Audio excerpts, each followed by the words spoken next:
कैसे हैं आप सभी लोग। मेरा नाम है जयदीप आमिटा और आज हम बात करने वाले हैं प्रोजेक्टाइल मोशन के बारे में। अभी तक हम पढ़ चुके हैं प्रोजेक्टाइल में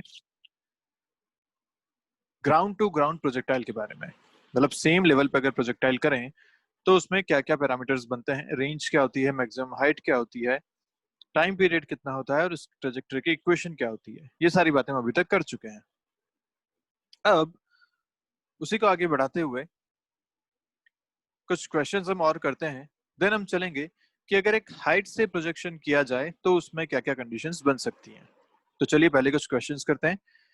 फर्स्ट क्वेश्चन आपके सामने है, कह रहा है कि projectile crosses two walls of equal height h। ठीक है, ये आपको हाइट h दे रखी है, this height is h। Symmetrically, दोनों सिमेट्रिक हैं, मतलब ये डिस्टेंस जितना है उतना ये डिस्टेंस भी है, इसका मतलब हो गया सिमेट्रिक है। Choose the correct statement. Okay, और इन दोनों वॉल्स के बीच की डिस्टेंस 120 मीटर्स आपको गिवन है। यहाँ दे रखा है कि प्रोजेक्शन के 2 सेकंड बाद ये इस वॉल को क्रॉस कर रहा है और 6 सेकंड बाद ये इस वॉल को क्रॉस कर रहा है। ठीक है, सिमेट्रिक है, मतलब इसके बीच में जो जितना ऊपर गया होगा उतना ही वापस नीचे भी आया होगा। सिमेट्रिक है इसलिए ऐसा कह रहे हैं। ठीक है, तो फिर पहला क्वेश्चन आपसे पूछा गया the time of flight. Time of flight आपसे देखें तो यहाँ देख के सीधा अपन सिमेट्रिसिटी से बता सकते हैं कि अगर 2 सेकंड इसको यहाँ तक आने में लगे होंगे और ये सिमेट्रिक है तो अगले 2 सेकंड इसको यहाँ तक पहुंचने में भी लगे होंगे। तो हम सीधा सीधा कह सकते हैं कि टाइम ऑफ फ्लाइट इसकी जो होगी वो होगी 8 सेकंड्स। क्लियर बात? फिर बता देता हूँ, अगर 2 सेकंड इसको यहाँ तक पहुंचने में लगे और क्योंकि ये सिमेट्रिक है तो वही 2 सेकंड इसको यहाँ से यहाँ तक पहुंचने में भी लगने वाले हैं, तो टाइम ऑफ फ्लाइट इसका हो जाएगा 8 सेकंड्स। तो ठीक है, फर्स्ट ऑप्शन करेक्ट है। सेकंड ऑप्शन देखते हैं, the height of each wall is 60 metres. ये h अपने को फाइंड करना है, this h we need to find. कैसे करें? अपने पास u नहीं है, अपने पास और कोई तरीका नहीं है, कैसे किया जाए? तो रिमेंबर क्या रिलेशन था t और h का? t आप लिखते थे 2u sin theta by g, जबकि h का लिखा जाता था u square sin square theta by 2g। क्या आप फर्स्ट वाले से u sin थीटा निकाल सकते हैं? This is 8 seconds. u sin theta एक बार आ गया तो आपके पास h भी आ जाएगा। तो टाइम को यूज करके अपन u sin थीटा अगर लिखूं तो लिखेंगे u sin theta equal to 8 into g is 10 divided by 2, ये आया 40। तो u sin थीटा इज 40, यहाँ से h आपको मिल जाएगा u square sin square theta, मतलब u sin थीटा का whole square which is 40 whole square divide by 20, ये आपके पास आंसर आएगा 40। ओके, यहाँ पर ने ओके ओके चलिए ये h कैलकुलेट करते हैं। ये h आपको जो मिलेगा this will be 40 into 40 by 20 which is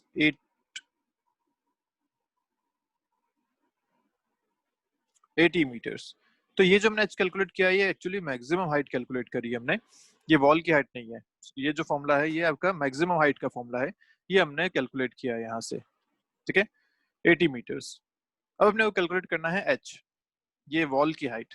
wall की हाइट कैसे कैलकुलेट करें? तो भाई 2 सेकंड का अपने को टाइम पता है कि प्रोजेक्शन के 2 सेकंड तक ये ऊपर चला, और अपने को ये स्पीड भी पता है, this speed is u sin theta, और ये भी हम कैलकुलेट कर चुके हैं जिस 40। तो चलिए देख लेते हैं जल्दी से।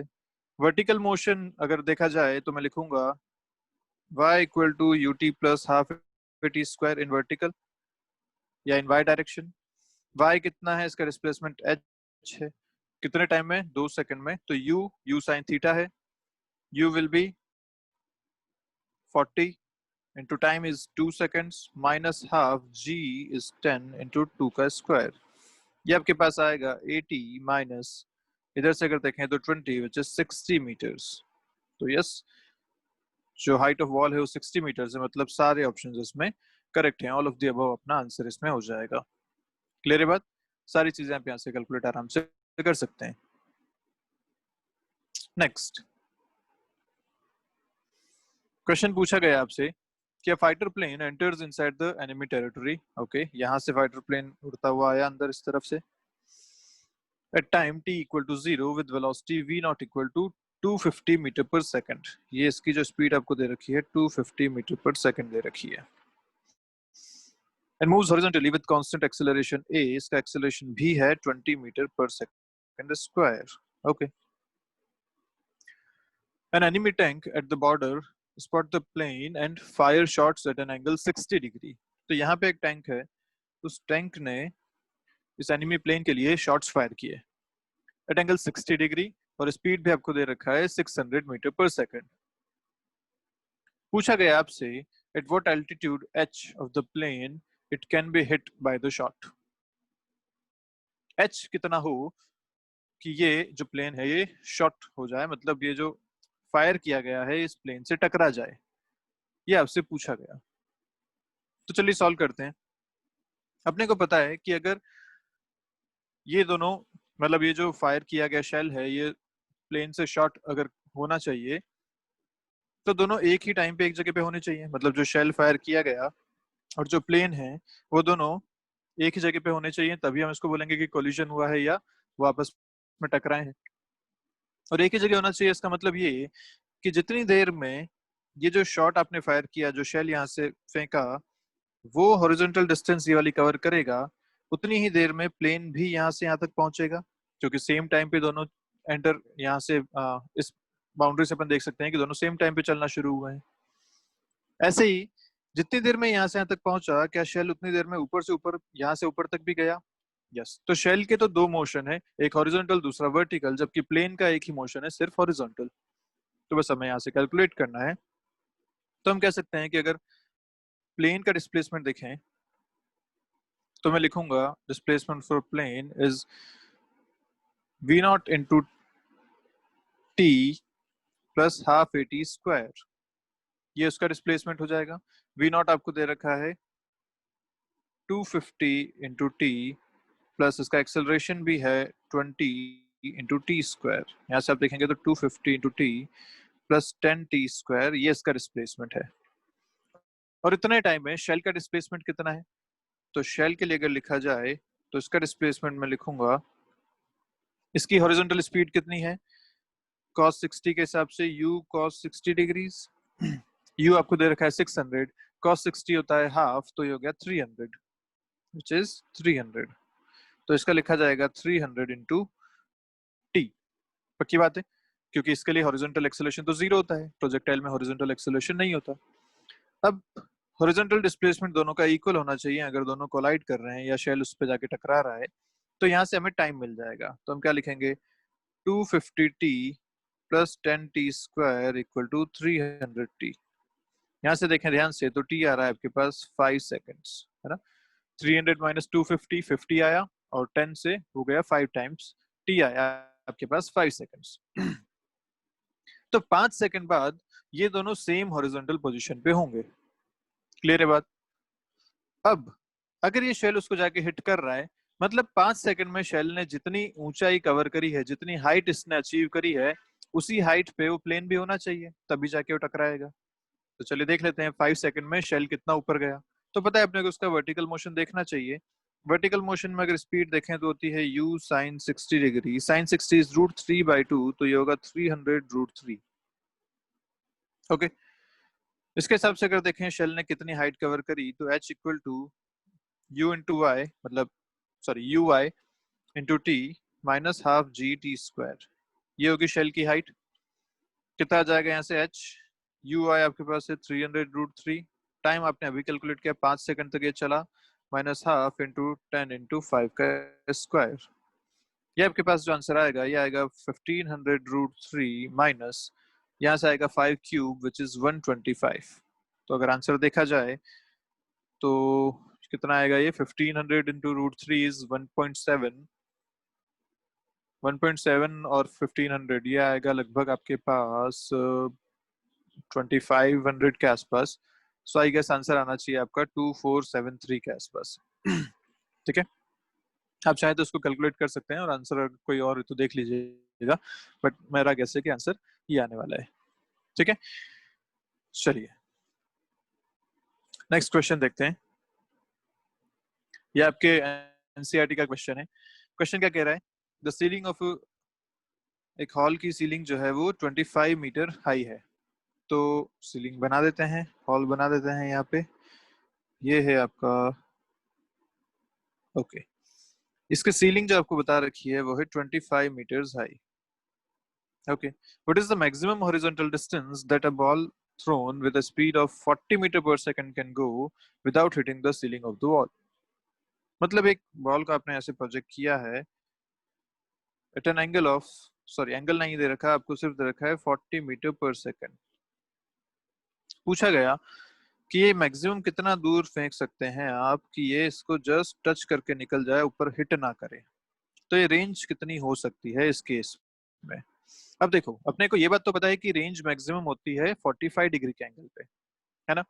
लेकिन यहाँ पे एक कंस्ट्रेंट क्या है कि हो सकता है 45 डिग्री पे जब मैं फेंकूं इसे तो ये यहाँ ऊपर टच कर जाए, ऐसा पॉसिबल है, हिट कर जाए। तो यहाँ हमें देखना पड़ेगा इस एंगल के हिसाब से कि हम कितना फेंकें कि ऊपर हिट ना करे। तो हम इसको भी मान के चलते हैं थीटा, और थीटा हम कैलकुलेट करेंगे। तो चलिए देखते हैं। थीटा के हिसाब से ये हो गया 40 साइन थीटा, और इस तरफ हो जाएगा आपका 40 कॉस थीटा। अब इसमें कंस्टेंट है अपना वर्टिकल डिस्प्लेसमेंट का, तो उसको अपन देख लेते हैं। This vertical displacement is nothing but H max. ये इसकी मैक्सिमम हाइट है जो ये अचीव कर सकता है। इससे ऊपर जाएगा तो दीवार से, सीलिंग से टकरा जाएगा। तो जो एच मैक्स हो सकता है वो 25 है। तो हम लिख लेते हैं एच मैक्स का formula you square sign square theta by 2g। कितना आएगा? यहाँ से अगर कैलकुलेट करें तो u अपने को पता है 40 है, तो 25 इक्वल टू 40 का square by 2g is 20 into sine square theta. Calculate अगर करें तो 25 divided by 40 into 2 equal to sine square theta. ठीक है, नीचे आया आपके पास 80, ऊपर आया 5, सॉरी 25, 25 और 80 5 से कैंसिल होंगे, 5 डिवाइडेड बाय 16। आंसर आएगा आपके पास sine theta equal to √5/4। Sine theta आपके पास आ गया। ये आपको पूछा था रेंज, तो रेंज मैक्सिमम कितनी हो जाएगी? रेंज का फॉर्मूला होता है you square sine 2 theta by G. Okay, यहाँ से आप कैलकुलेट करेंगे तो अपने को साइन 2 थीटा के लिए कॉस थीटा भी चाहिए बेसिकली। तो कॉस थीटा कैसे निकालेंगे? 1 माइनस साइन स्क्वायर थीटा का root, root over 1 minus 5/16 which is 11/16, तो यह आएगा √11/4। This is cos theta. तो यहाँ से आपके पास जो फाइनल एक्सप्रेशन आएगा वो आएगा 2 टाइम्स यू स्क्वायर इज 40 का square sine theta cos theta. Sine theta है आपके पास √5/4, कॉस थीटा है आपके पास √11/4। साइन 2 थीटा को मैंने लिख दिया 2 sine theta cos theta divided by 10। यहाँ से आपकी रेंज आ जाएगी फाइनल आंसर में। क्लियर है बात? चलिए आगे देखते हैं। A bullet fired at an angle 30 degree with the horizontal hits the ground 3 kilometre away. भाई ठीक है, 30 डिग्री पे फेंका और उसकी रेंज आपको दे रखी है 3 किलोमीटर। नेक्स्ट बोला गया by adjusting its angle of projection can one hope to hit a target 5 kilometre away. अगर इसका हम एंगल चेंज करें तो क्या हम सोच सकते हैं कि ये 5 किलोमीटर तक हिट कर सकती है, इसकी रेंज 5 किलोमीटर हो सकती है? तो भाई एंगल चेंज करेंगे तो मैक्सिमम रेंज अपने को कब मिलती है? 45 डिग्री पे। तो अपन 45 डिग्री पे इसको फेंक के देख लेते हैं। अगर वो 5 आया या 5 से ज्यादा आया तो ठीक है, बोल सकते हैं कि रेंज 5 के आसपास हो सकती है। लेकिन अगर वो 5 से कम है मैक्सिमम रेंज तो हम कहेंगे कि नहीं, ये 5 किलोमीटर दूर टारगेट को हिट नहीं कर पाएगा। तो ठीक है, पहले आपको दे रखा है 30 डिग्री और रेंज आपको दे रखी है 3 किलोमीटर। तो फॉर्मूला लिख लेते हैं। रेंज का फॉर्मूला होता है you square sine 2 theta by g. अब यहाँ यू नहीं दे रखा, रेंज है 3, यू आपको नहीं गिवन है, you square sine 2 theta, sine 30 दे रखा है, साइन 60 इज √3/2 डिवाइडेड बाय 10। यह आपके पास आया 30 इंटू 2/√3। या इसको एक काम करें, ऐसा ना करके अपन सीधा सीधा वैसे ही सॉल्व कर लेते हैं। ये है वाई जी। अपने को क्या चाहिए? अपने को चाहिए आर मैक्स। इसका आर मैक्स कितना है ये देखना पड़ेगा, और आर मैक्स का फॉर्मूला अपने को पता होता है यू स्क्वायर बाई जी के बराबर। तो देखो यहाँ से यू स्क्वायर बाई जी में अलग कर लेता हूँ। यू स्क्वायर बाई जी अगर यहाँ से देखा जाए तो आएगा 6/√3 विच इज 2√3। ठीक है, और 2 इंटू √3, अगर √3 देखा जाए तो √3 होता है 1.7, this is less than 5 kilometres. तो जो आर मैक्स अपने को मिल रहा है वो 5 किलोमीटर से कम मिल रहा है। मतलब हम ये कह सकते हैं कि इसकी जो रेंज है वो कभी 5 किलोमीटर नहीं हो पाएगी, ये 5 किलोमीटर दूर टारगेट को हिट नहीं कर पाएगा, सिर्फ एंगल चेंज करने से नहीं कर पाएगा। अगर आप इसकी स्पीड बढ़ाते हैं तो ये जरूर हिट कर सकता है, एंगल चेंज करने से हिट नहीं करेगा। ठीक है, क्वेश्चन आपके सामने। At a harbor, enemy ship is at a distance 180 √3 meters from the security cannon. Okay, तो ये कैनन बना रखी है, ये शिप बना रखी है, इनके बीच की डिस्टेंस दे रखी है आपको यहाँ से यहाँ तक, इसकी range 180 √3 from the security cannon having a muzzle velocity of 60 meters per second। ये जो प्रोजेक्ट कर सकता है वो 60 मीटर पर सेकंड से फायर कर सकता है। To what angle must the cannon be elevated to hit the ship? तो आपको बोला गया कि अगर रेंज 180 √3 है, इसकी स्पीड जो है वो 60 मीटर पर सेकंड है, तो बताइए थीटा कितना होना चाहिए सो दैट वो हिट कर जाए। आसान क्वेश्चन है, आप कर सकते हैं इसको। रेंज का formula u² sin 2 theta by g, इसे आप इक्वल करेंगे 180 √3 से, u की जगह डालेंगे 60 का स्क्वायर, g की जगह 10, यहाँ से थीटा फाइंड करेंगे। और हमें पता है कि जो थीटा होता है सेम रेंज के लिए 2 थीटा मिल सकते हैं। तो आपको यहाँ से 2 आंसर मिलने वाले हैं और वो आंसर आपको यहाँ गिवन है, एक आएगा 30, दूसरा आएगा 60। क्लियर है? हमें पता है ना रेंज 2 एंगल्स पे सेम होती है, एक थीटा, एक 90 माइनस थीटा। तो जो भी आपको थीटा यहाँ से मिलता है, मान लीजिए 60 मिला, तो आप बोलेंगे कि 30 पे भी हम इसको प्रोजेक्ट कर सकते हैं, तब भी सेम रेंज मिलने वाली है।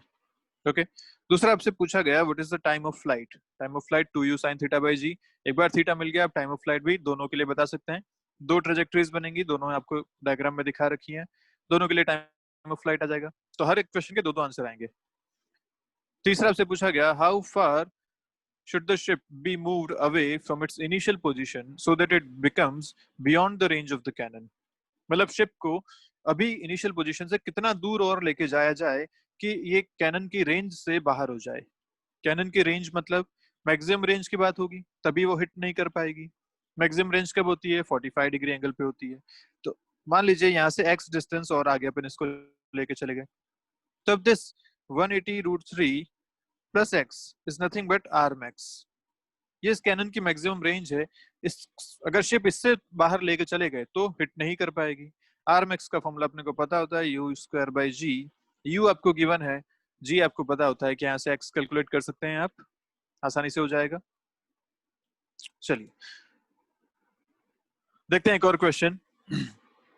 A gun kept on a straight horizontal road, ठीक है, is used to hit a car traveling along the same road away from the gun with a uniform speed of 72 kilometre per hour. तो ये आपको दे रखा है 72 kilometre per hour से move कर रही है। The car is at a distance of 500 meters from the gun, diagram में दिखा रखा है। When the gun is fired at an angle of 45 degree with the horizontal, maximum range वाली बात हो गई। Find the distance of the car from the gun when the shell hits it। पहली बात आपसे पूछी कि the distance of the car from the gun when the shell hits it। Car और गन के बीच के डिस्टेंस मतलब आपसे रेंज पूछी गई है बेसिकली।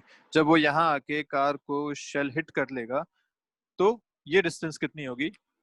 क्या आप आर मैक्स निकाल सकते हैं? आराम से निकाल सकते हैं। फर्स्ट का आंसर हो जाएगा R max which is u² by G. R max क्यों बोल रहा हूँ? क्योंकि ये 45 डिग्री पे प्रोजेक्शन है, 45 डिग्री पे अपने को पता है रेंज मैक्सिमम होती है। फर्स्ट का आंसर आ जाएगा u² बाई जी। पर u आपको गिवन है क्या? ये आपको गिवन है क्या? नहीं। कितनी स्पीड से यहाँ से फायर किया गया ये आपको गिवन नहीं है, तो ये हमें पहले देखना पड़ेगा। तो हम क्या कर सकते हैं,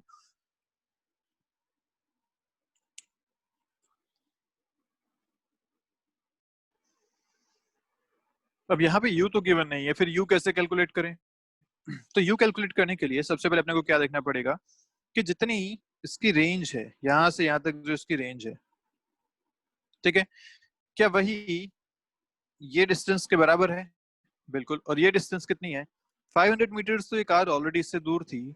अब जितनी देर में ये शेल यहाँ से यहाँ तक ट्रैवल करेगा, क्या कार भी यहाँ से यहाँ तक ट्रैवल करेगी? यस। कार की स्पीड आपको दी रखी है, ये टाइम ऑफ फ्लाइट अगर t है तो ये डिस्टेंस कितनी हो जाएगी? v इंटू टी के बराबर। तो हम कैसा कह सकते हैं कि जो इसकी रेंज है, that range is equal to 500 plus VT. ये अपने को यहाँ से एक इक्वेशन मिलती है, इक्वल टू आर मैक्स।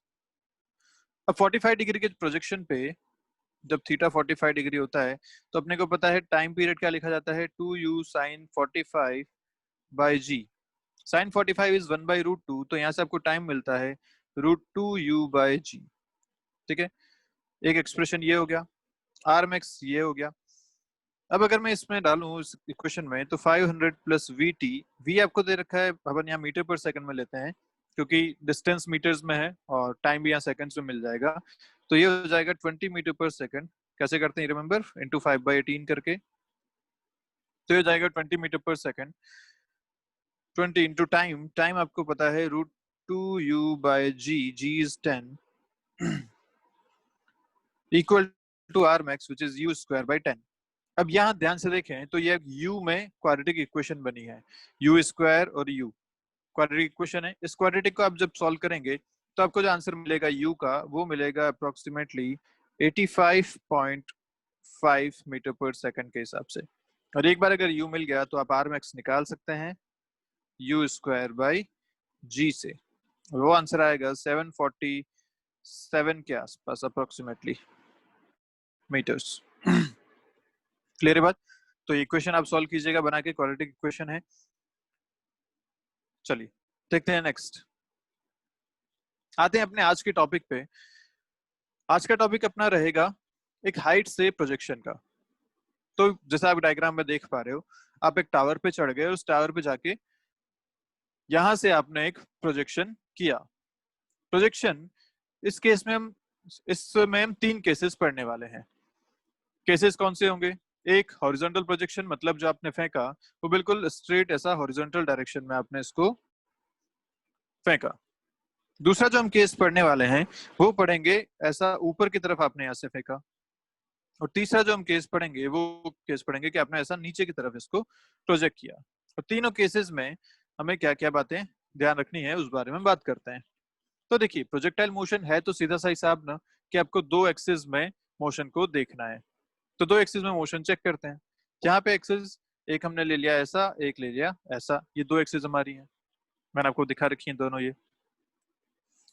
अब अगर शुरू करें तो इनिशियल स्पीड इन एक्स, ये एक्स डायरेक्शन है, एक्स में इनिशियल स्पीड कितनी है, दिस यू, ये लिख लिया। अच्छा, हॉरिजॉन्टल में एक्सेलरेशन कितना होता है, हमें पता है हॉरिजॉन्टल में एक्सेलरेशन 0 होता है, तो ये भी लिख लिया। वर्टिकल में इसकी इनिशियल स्पीड कितनी है, तो अगर आप इसका वर्टिकल कंपोनेंट देखो तो वर्टिकल कंपोनेंट आएगा 0, क्योंकि 90 पे कोई कंपोनेंट नहीं मिलता, 90 डिग्री पे कंपोनेंट आता है 0। तो वर्टिकल में इसकी इनिशियल स्पीड होगी 0, ये भी आपको यहाँ से मिल गया। अच्छा, वर्टिकल में इसका एक्सेलरेशन कितना है, एक्सेलरेशन हमेशा नीचे की तरफ होता है g, तो एक्सेलरेशन हो गया -g के बराबर। -g क्यों? क्योंकि एक्सेलरेशन नीचे है, पॉजिटिव ऊपर है। बस ये चारों चीजें मिल गई। अब अपने को इक्वेशन लगानी है। तो हॉरिजॉन्टल मोशन में अगर देखें तो एक्सेलरेशन 0 है, जो भी इसका डिस्प्लेसमेंट आएगा वो सीधा सीधा ut के बराबर आ जाएगा। अगर वर्टिकल मोशन देखो तो वर्टिकल मोशन में इसका नेट डिस्प्लेसमेंट कितना हुआ, ये शुरू हुआ था यहाँ से, फाइनली ये ग्राउंड लेवल तक पहुंच गया, इसका डिस्प्लेसमेंट कितना हुआ, -h के बराबर। तो ये हमने लिखा वर्टिकल मोशन में -h equal to initial speed 0 है वर्टिकल में, 0 डाल दी, -12 gt स्क्वायर। यहाँ से टाइम मिल गया आपको √2h बाई जी। और याद करो ये टाइम आपको एक बार पहले कहाँ मिला था, जब मोशन इन 1D पढ़ रहे थे। तो जब आपने एक हाइट से एक पार्टिकल को ड्रॉप किया था मतलब इनिशियल स्पीड 0 थी, तब भी h हाइट ट्रैवल करने में इसको टाइम लगा था √2h बाई जी के बराबर। तो यहाँ भी तो सेम ही केस है, यहाँ भी तो वर्टिकल डायरेक्शन में इनिशियल स्पीड 0 ही है, तो बिल्कुल वही टाइम आपको यहाँ भी मिलने वाला है, क्योंकि वर्टिकल में ये वैसा ही केस है जैसा आपने ड्रॉप किया था। तो टाइम उतना ही लगेगा √2h बाई जी के बराबर। और एक बार टाइम मिल गया तो रेंज हमें मिल जाएगी, इसमें रेंज होगी ये वाली। तो रेंज कितनी होगी, जितने टाइम में ये नीचे गिरा उतने टाइम तक ये हॉरिजॉन्टल में चलता रहा। कितनी स्पीड से, u स्पीड से। तो रेंज होगी आपकी u into t which is u√2h by g. बहुत आसान सी बात है। हर प्रोजेक्टाइल के मोशन में अगर आपको फॉर्मूलाज याद नहीं है, कोई दिक्कत वाली बात नहीं है, आपको बिल्कुल बेसिक से जाना है। 2 डायरेक्शन में आपको मोशन को कंसिडर करना है हमेशा, ठीक है। अगला केस इसमें देखें कि इसको ऐसे ऊपर की तरफ प्रोजेक्ट किया आपने। भाई पहले ही आप टावर पे खड़े हुए हैं और वहां से भी ऊपर की तरफ से फेंका थीटा एंगल पे विद हॉरिजॉन्टल। तो इस बार क्या हो जाएगा, वेलोसिटी के दो component u cos theta u sin theta. u cos theta u sin theta के हिसाब से अगर देखें तो भाई u cos theta u sin theta ये दोनों आपकी इनिशियल स्पीड्स हो जाएंगी। इस बार एक्सेलरेशन हॉरिजॉन्टल तो जीरो होता है, वर्टिकल में माइनस जी है ही। अब आपको इक्वेशन जो लगानी है वो इसके हिसाब से लगानी है। तो इस बार इक्वेशन जो x में बनेगी वो तो सेम है u cos theta into t, क्योंकि एक्सेलरेशन जीरो है। वर्टिकल में फिर से वही डिस्प्लेसमेंट माइनस h, इस बार इनिशियल स्पीड भी है u sin theta minus half g t square. ये आपका t में एक क्वाड्रेटिक इक्वेशन बनती है। इस क्वाड्रेटिक को सॉल्व करके आप टाइम पीरियड फाइंड कर सकते हैं, हमें कोई फॉर्मूला याद करने की जरूरत नहीं है। और टाइम पीरियड एक बार आ गया तो आप रेंज कैसे निकाल लेंगे, जो इसकी हॉरिजॉन्टल डिस्टेंस है इनटू टाइम, सॉरी हॉरिजॉन्टल जो स्पीड है into time will give you range u cos theta into t। Clear है बात? अब इसी को अगर आप डाउनवर्ड ऐसे फेंकते किसी एंगल थीटा पे, आपने इसको नीचे की तरफ प्रोजेक्ट किया, तो अब क्या हो जाएगा, इस बार दो कंपोनेंट, एक ऐसा और एक ऐसा। तो हॉरिजॉन्टल में तो अभी भी u cos थीटा है, वर्टिकल में इस बार हो जाएगा माइनस u sin थीटा, क्योंकि इस बार डायरेक्शन इसके नीचे की तरफ है। तो बस आपको ये चीजें कंसिडर करनी है, यहाँ पे u cos थीटा और minus u sin theta. Acceleration horizontal में जीरो, वर्टिकल में माइनस g।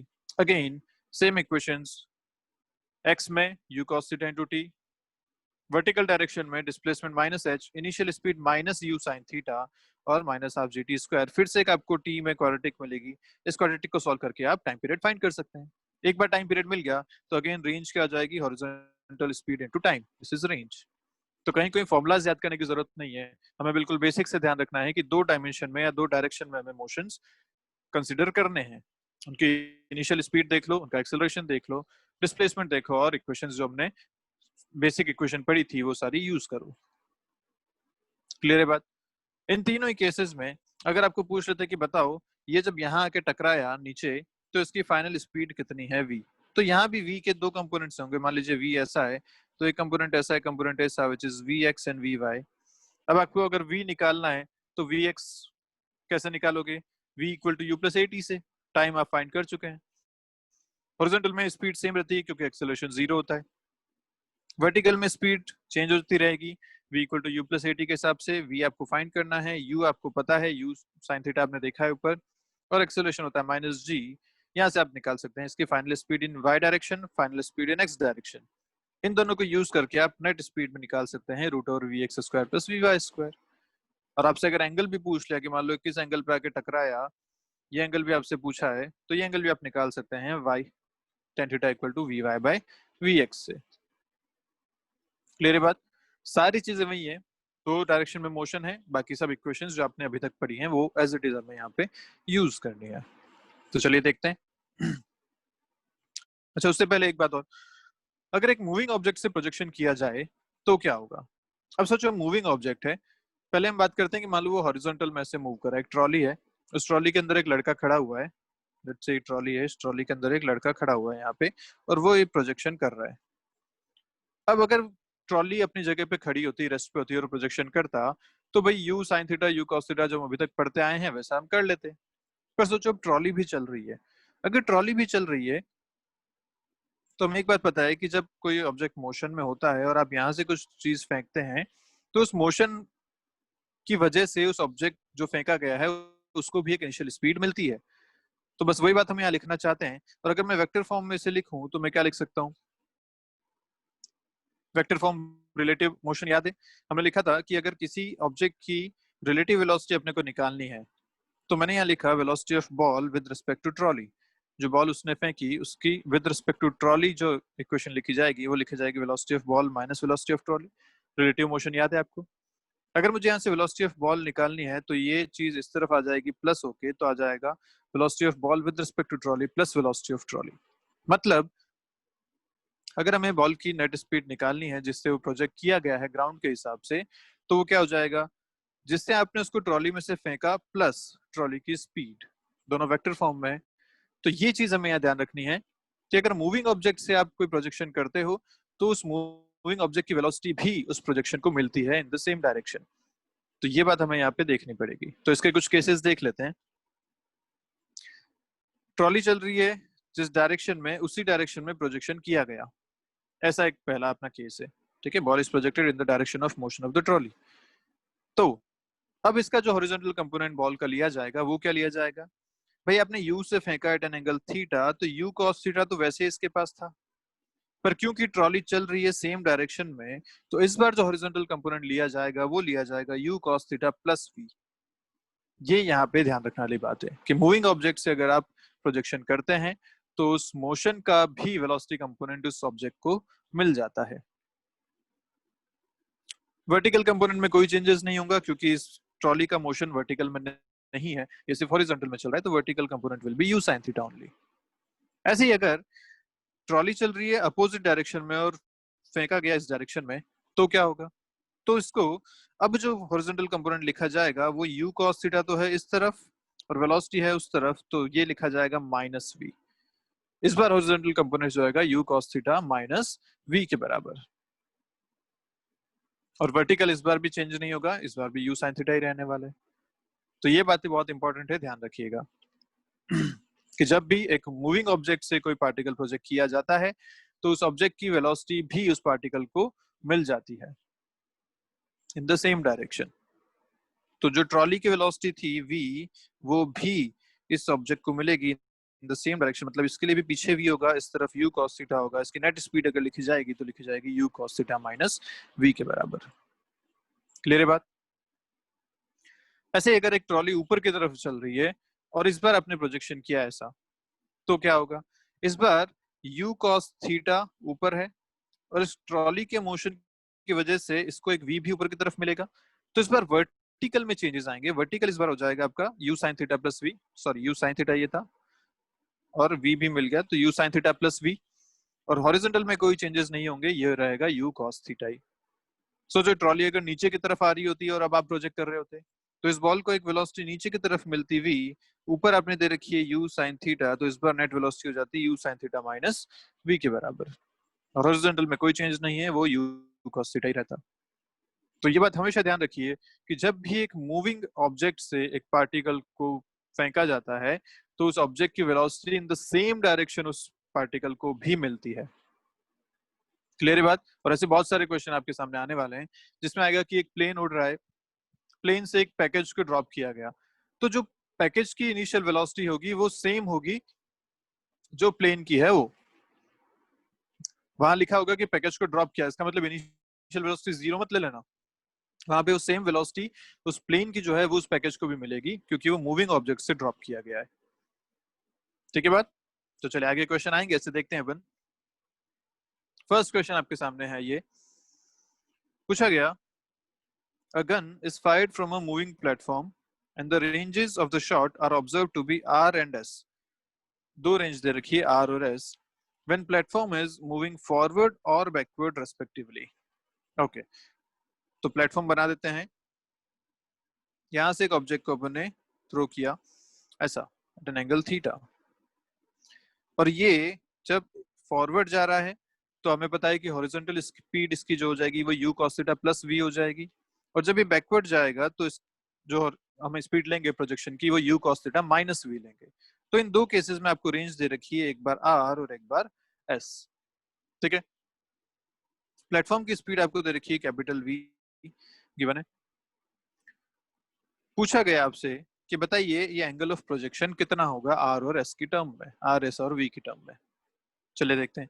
तो इस बार मैं क्या मानता हूँ कि इसको u cos theta u sin theta बहुत थोड़ा सा टिपिकल हो जाता है मानना, मैं सीधा सीधा मान लेता हूँ कि इसकी हॉरिजॉन्टल स्पीड जो है वो है u और वर्टिकल जो स्पीड है वो है v।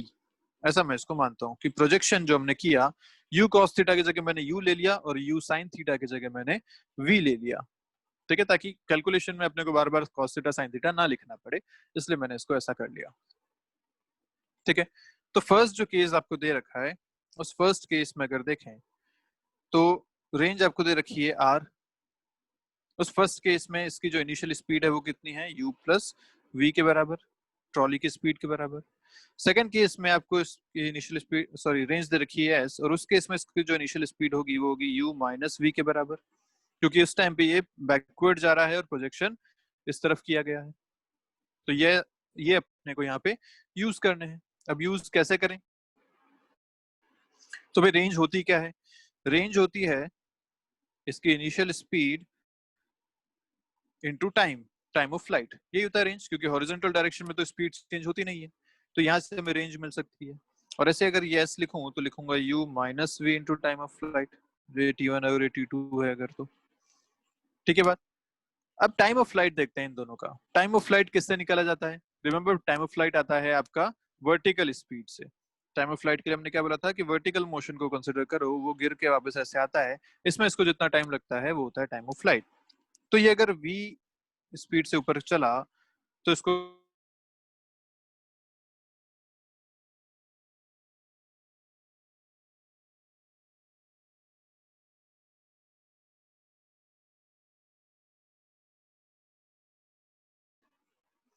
ऊपर जब पहुंचेगा तो speed 0, v equal to u plus a t लगाऊं तो 0 equal to v minus g t. यहां से आपको टाइम मिला v by g. Total time नीचे तक आने में लगने वाला है 2t, तो टाइम पीरियड हो जाएगा 2t equal to 2v by जी। ये आपका आ गया टाइम पीरियड। यहां से अपन लिख सकते हैं r आपको मिलेगा u plus v into 2v by g, और ऐसे ही s आपको मिलेगा u minus v into 2v by g. दोनों के लिए टाइम पीरियड सेम है क्योंकि दोनों का वर्टिकल कंपोनेंट v है। अब आपको आर एस मिल गए, जो अपने को प्रूव करना है अपन उसके हिसाब से चलते हैं। यहाँ पे आपको एक बार लिखा है आर प्लस एस और एक बार लिखा है आर माइनस एस, तो अपन दोनों फाइंड कर लेते हैं। आर प्लस एस अगर मैं फाइंड करूं तो देखो v वाले कंपोनेंट्स कैंसिल हो रहे हैं, एक प्लस में है एक माइनस में है, तो आर प्लस एस आपको मिलेगा यहाँ से 4 टाइम्स यू वी बाय जी। और अगर आर माइनस एस लिखा जाए तो आपको u वाले कंपोनेंट्स कैंसिल हो जाएंगे, बचेगा 4 टाइम्स वी बाय जी। ऐसा आपको निकालना क्या है, ऐसे आर माइनस एस का स्क्वायर और आर प्लस एस, तो अपन ऐसा कर लेते हैं आर माइनस एस का square divided by r plus s. अगर इसको सॉल्व करें तो यहाँ से आपको मिलेगा आर माइनस एस का स्क्वायर अगर करेंगे तो 16 v square by g square, और इधर से आएगा आपके पास 16 u square v square by g square cancel हो गए, वी स्क्वायर भी कैंसिल हो गए। यहाँ से आपको क्या मिला, 16 भी कैंसिल, सॉरी अच्छा नीचे स्क्वायर नहीं है, यहाँ पे मैंने गलती कर दी, नीचे स्क्वायर नहीं है, तो ये जी स्क्वायर और आर प्लस एस आपके पास है 4 यू वी बाई जी। यहाँ से अगर इसको कैंसिल आउट करें तो कैंसिल आउट करने पे आपको मिलता है 4 v square into v by u g. ठीक है, एक एक सारी चीजें कैंसिल हो गई और बाकी वाली बच गई। अब अपने को कैलकुलेट करना था एक्चुअली इसका एंगल, तो ये एंगल जो है ये अल्फा, इस अल्फा को लिख सकता हूँ tan alpha equal to v by u, tan alpha equal to v by u, ये अपने को फाइंड करना है। तो यहाँ देखो v बाई यू आपके यहाँ पे बन रहा है, तो मैं जो r प्लस एस ये वाली पूरी चीज आई थी का square divided by r plus s, इसे लिखा जा सकता है 4v square by g into tan alpha, और यहाँ से आप अल्फा निकाल सकते हैं। तो आप देखेंगे कि आपका बिल्कुल सेम आंसर आपको यहाँ से मिल रहा है, 4v स्क्वायर नीचे आ गया जी ऊपर आ गया, this is your answer final. ठीक है, तो अल्फा आप यहाँ से ऐसे कैलकुलेट कर सकते हैं ऐसे। तो कैलकुलेशन में थोड़ा सा इसमें था ऐसा, पर हमें बात समझनी चाहिए कि जो हमारा मोशन है वो हमने यहाँ पे देखा। तो मोशन कैसे देखा कि एक बार जब सेम डायरेक्शन में प्रोजेक्शन किया तो हमने इनिशियल स्पीड ली इसकी u प्लस वी, और जब अपोजिट डायरेक्शन में प्रोजेक्शन था तो ये था u माइनस वी। ये बात यहाँ से समझने वाली है। टाइम पीरियड कैसे निकाला, टाइम पीरियड वर्टिकल मोशन को देख कर निकाला जाता है, तो टाइम पीरियड के हमने वर्टिकल स्पीड यूज करी v वाली, और यहाँ से हमने टाइम पीरियड फाइंड किया। और ऐसे रेंज क्या होती है, हॉरिजॉन्टल स्पीड इनटू टाइम, ये यूज करके हमने रेंज किया और फिर दोनों को कैलकुलेट किया। आगे बढ़ते हैं, क्वेश्चन आपके सामने ये, rider on an open platform which is descending, मतलब नीचे की तरफ आ रहा है, at a constant speed of 3 metre पर सेकंड। तो फिर से एक मूविंग प्लेटफॉर्म है जो कि नीचे चल रहा है विद 3 मीटर पर सेकंड, थ्रोज अ बॉल, एक बॉल उसे प्रोजेक्ट किया। Relative to the platform, ball's initial velocity is horizontal at 12 metre पर सेकंड, तो इसने बॉल इस तरफ फेंकी 12 मीटर पर सेकंड पे ऐसा। The ground is 10 metre below, यहाँ से ग्राउंड जो है वो 10 मीटर नीचे है। वॉल से मान लीजिए, प्लेटफॉर्म की हाइट हम नेग्लिजिबल मान रहे हैं, तो वॉल से ही हाइट है बेसिकली। पूछा आपसे where does the ball hit the ground. अब ये क्वेश्चन कैसा हो गया? क्वेश्चन ऐसा हो गया कि आप एक टावर पे खड़े हैं, यहाँ से आपने बॉल को फेंका जिसकी इनिशियल स्पीड थी 12 मीटर पर सेकंड, और नीचे की तरफ भी इसको एक इनिशियल स्पीड मिलेगी because of the moving platform which is 3 metre पर सेकंड। तो इस ऑब्जेक्ट के पास दो इनिशियल स्पीड्स हैं, एक हॉरिजॉन्टल एक वर्टिकल। पूछा गया आपसे ये कहाँ जाके स्ट्राइक करेगा, कितनी देर में स्ट्राइक करेगा, ये सारी बातें आपसे पूछी गई हैं। क्या ये मोशन आप आराम से सॉल्व कर सकते हैं? बिल्कुल कर सकते हैं। क्या होगा? तो इसकी इनिशियल स्पीड हो गई 12 मीटर पर सेकंड, वाई में इनिशियल स्पीड हो गई -3, ए एक्स हो गया 0, ए वाई कितना हो गया -10, माइनस जी के बराबर। डिस्प्लेसमेंट इसका आपको कितना दे रखा है? ये जो ट्रॉली की हाइट, सॉरी प्लेटफॉर्म कितना ऊपर था अभी? 10 मीटर ऊपर था, तो ये एच आपके पास आ गया 10 मीटर, तो डिस्प्लेसमेंट इन वाई हो जाएगा -10। डिस्प्लेसमेंट इन हिसाब से पूछा गया है, displacement in x is range, range आपसे पूछी गई है। तो चलिए सॉल्व करते हैं जल्दी से।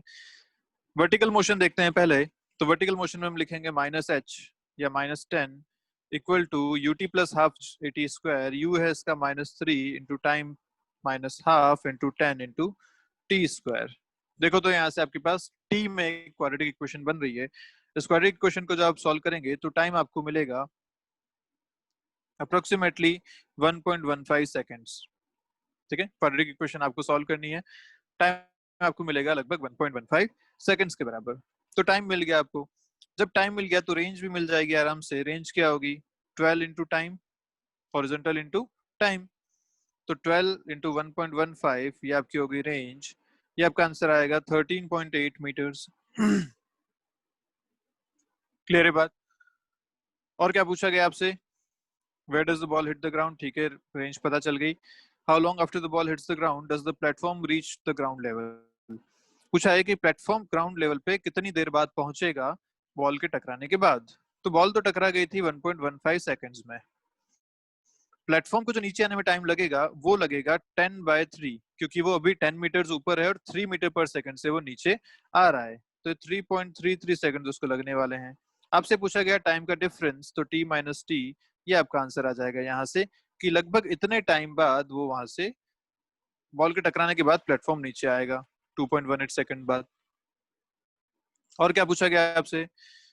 With what velocity does the ball hit the ground. आपसे वेलोसिटी भी पूछी गई। तो हमें पता है कि जो हॉरिजॉन्टल वेलोसिटी है वो तो सेम ही रहने वाली है, 12 मीटर पर सेकंड। वर्टिकल वेलोसिटी अपने को फाइंड करनी है वी वाई। तो वी वाई कैसे निकालेंगे? U y plus a y into t, y direction में v equal to u plus t लगा लो। वी वाई आपको फाइंड करना है, यू वाई आपको पता है -3 है, -10 इंटू टाइम भी आपको पता है 1.15 सेकंड नीचे आने में लगा था। आपका आंसर आ जाएगा वी का, जो कि आ रहा है लगभग 14.32 मीटर पर सेकंड। फाइनल स्पीड आपको पूछी गई है v, तो v भी आप निकाल सकते हैं √vx² प्लस vy स्क्वायर से। ये बात आप कर चुके हैं पहले। तो √12 का स्क्वायर प्लस 14.32 का स्क्वायर। आप चाहे तो यहाँ पे कैलकुलेटर यूज कर लेना, क्योंकि जनरली जब पेपर बनता है तो उसमें कैलकुलेशन इतनी टफ नहीं होती, कैलकुलेशन थोड़ी आसानी रहती है, तो आप चाहें तो अभी कैलकुलेटर यहाँ पे यूज कर सकते हैं। इसका फाइनल आंसर आएगा 18.68 मीटर पर सेकंड। और मान लीजिए एंगल भी पूछा गया था आपसे अल्फा, तो हम tan अल्फा भी यहाँ लिख सकते थे। क्या था? V y by v x. V y आपने निकाला 14.32, वी एक्स है आपके पास 12, फाइनल एंगल आता ये 1.19, तो अल्फा आता tan इनवर्स 1.19 के बराबर। ठीक है, कोई खास बात में नहीं है। तो चलिए आज का वीडियो अपन यहीं खत्म करते हैं। नेक्स्ट टाइम अपन कुछ और क्वेश्चंस करेंगे और देन आगे बढ़ेंगे projection on an incline plane पे। क्लियर है बात? मिलते हैं नेक्स्ट क्लास में, तब तक के लिए पढ़ते रहिए और कोई